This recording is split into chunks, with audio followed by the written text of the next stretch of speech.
amigas y amigos, bienvenidos a mi portal numérico Marportsoft. Espero se encuentren muy bien. Los saluda su amiga Marina Peña. Hoy veremos el modelo clásico de regresión lineal y pues espero que les sea de gran utilidad. Si les gusta la información, regálenme su like y si lo consideran un trabajo valioso, no olviden suscribirse. Sin más preámbulos, comenzamos.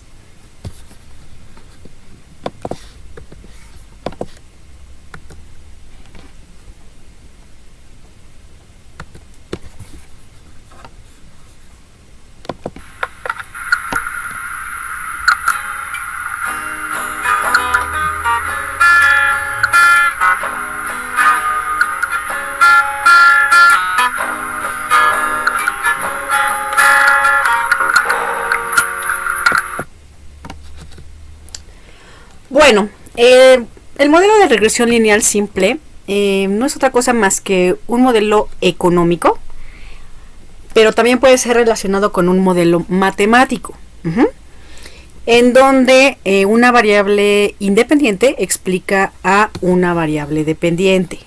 En este caso nosotros lo tenemos identificado como y la variable independiente es esta.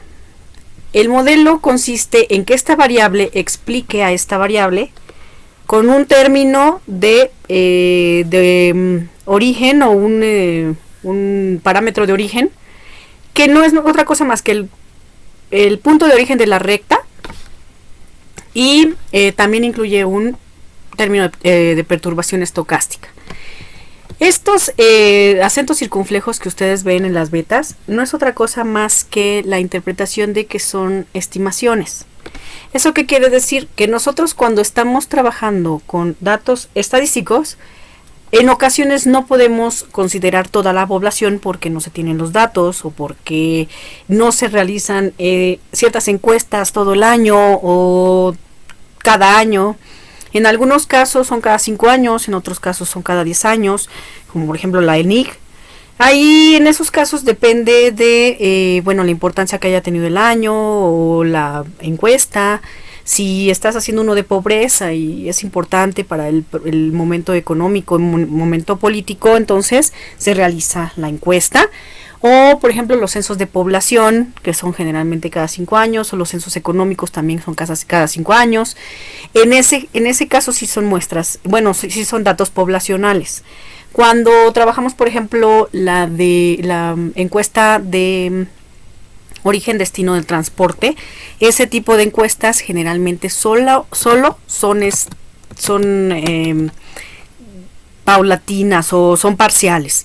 Eso quiere decir que entonces tomaron en cuenta, o cuando se hace la encuesta se toma en cuenta algunas alcaldías o todas las alcaldías, pero ciertas colonias, o de cada colonia, de todas las alcaldías, se toman solo 30 datos de cada una de las colonias, ese tipo de situaciones, ¿no? En la que tenga suficiente información.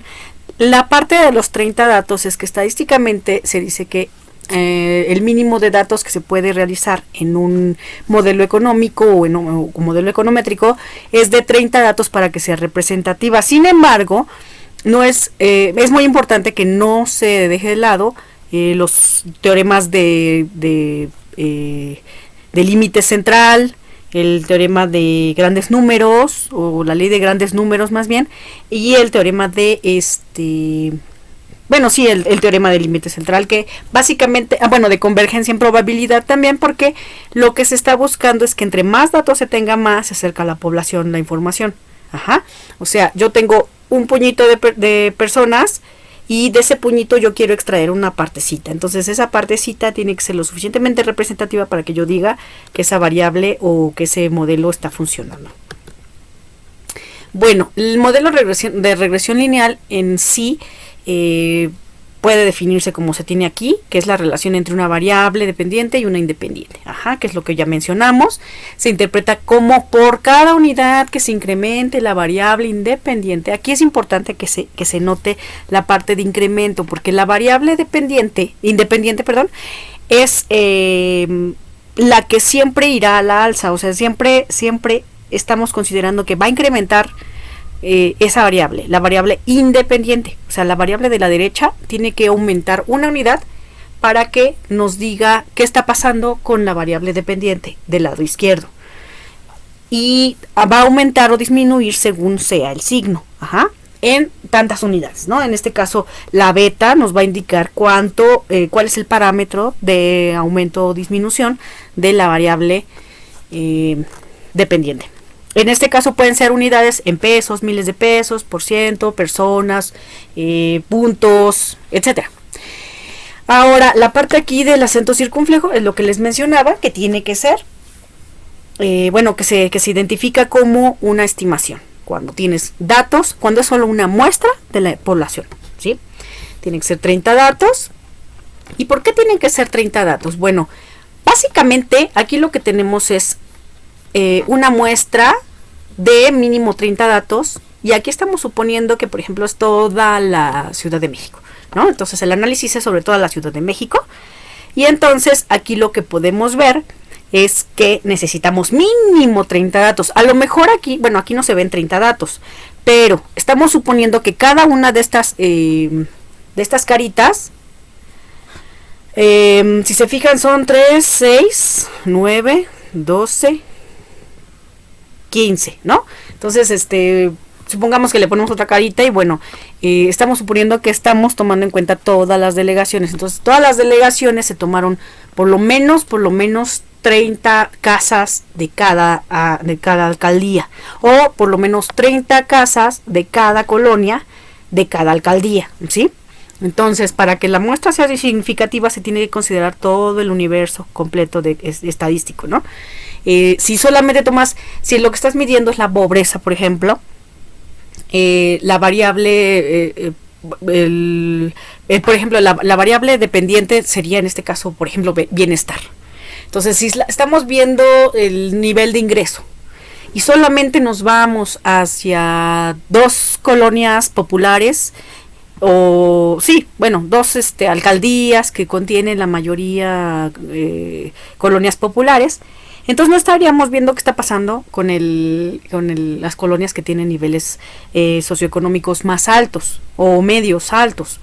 Lo mismo al revés, ¿no? Si, por ejemplo, estamos viendo qué tanto nivel de desempleo existe en toda la Ciudad de México y solamente consideramos a la colonia, a Polanco, por ejemplo, o a Santa Fe, entonces a lo mejor ahí hay un pleno empleo o casi pleno empleo, y en las colonias populares o en el centro de la ciudad o Guerrero, no sé, en la delegación en la alcaldía Cuauhtémoc, pues el índice de desempleo es mayor o el salario es mínimo, ¿no?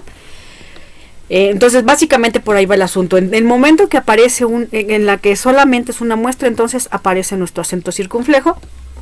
Si es poblacional o si la información es completa de todas, casa por casa, lugar por lugar, entonces la muestra no es muestra en sí, es una población. Ahora, aquí lo que vamos a ver es que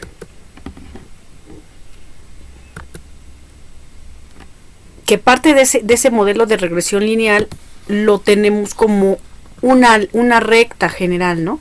Entonces este es el punto de origen con nuestro plano cartesiano, nuestra Y, nuestra X y nuestros datos. Entonces todo el modelito vendría estando dentro de esto, ¿no? Entonces aquí toda esta línea vendría siendo nuestro Y igual a beta 0 más beta 1 X1 más U.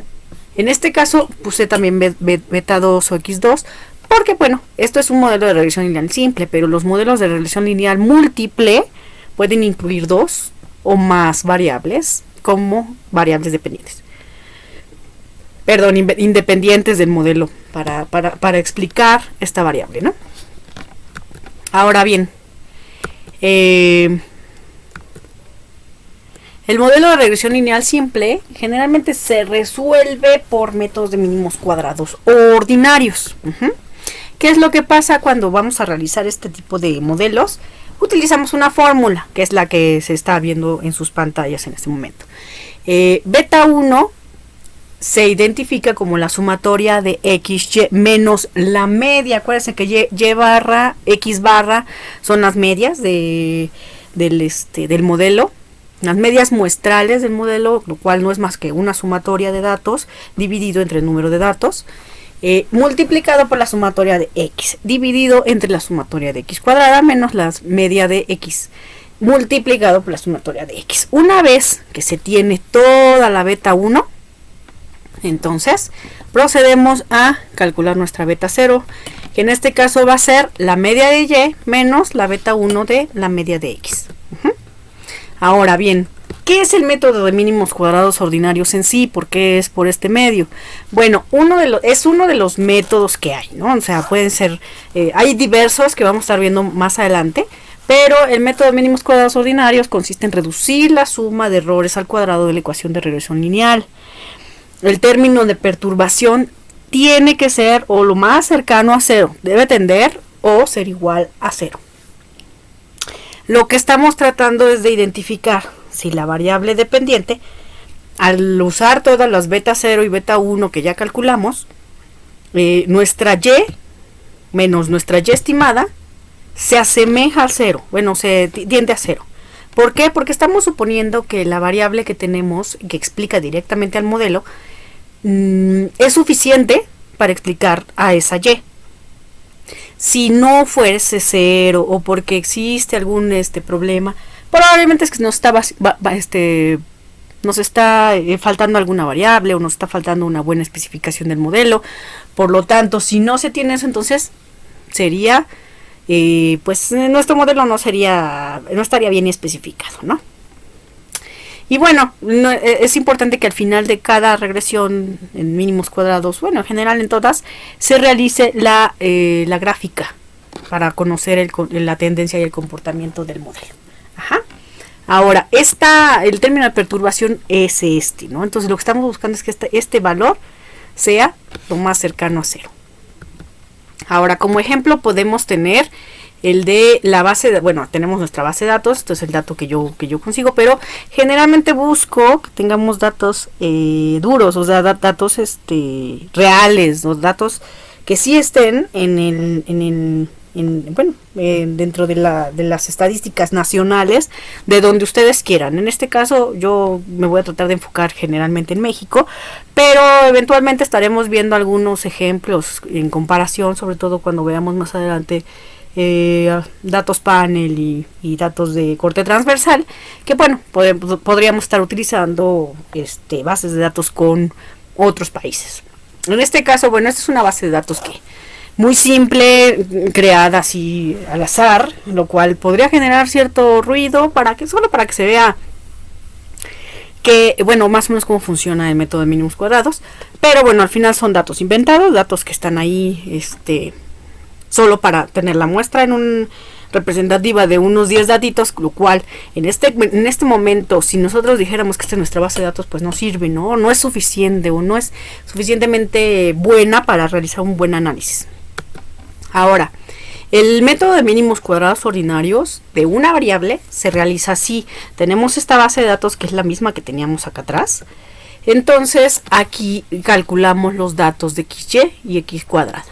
X por y, que es esta x por y, todos estos datos 1 a 1.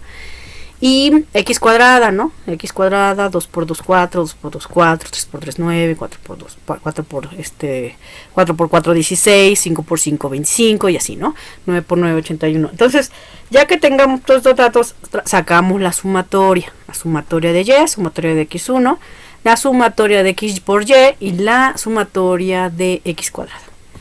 Después, ya que tenemos estos datos, vamos a sacar solo la media de y la media de x. ¿Para qué? Para sustituirlo en nuestra fórmula de beta 1 y beta 0, que son los parámetros que necesitamos saber para ver cuánto está cambiando nuestra variable dependiente con respecto a una unidad de incremento en la variable explicativa.